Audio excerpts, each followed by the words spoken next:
నమస్కారం. Today feature కి స్వాగతం. అక్కడ ఉన్నట్టు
బ్యాచ్ చేసేదానికి కూడా రూమ్స్ ఉన్నాయి.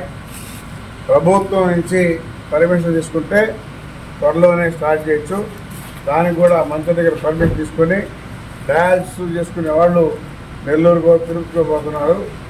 వాళ్ళకు కూడా ఉండే విధంగా ఏర్పాటు చేస్తాం.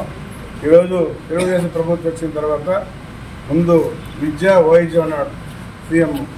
అదేవిధంగా ఏమైతే చెప్పారో చంద్రబాబు నాయుడు గారు హాస్పిటల్స్లో మంచి కాస్ట్లీ మెడిసిన్స్, ఒక ఇంజక్షన్ 50,000 రూపాయలు అంటే ఫ్రీగా ఇస్తున్నారు.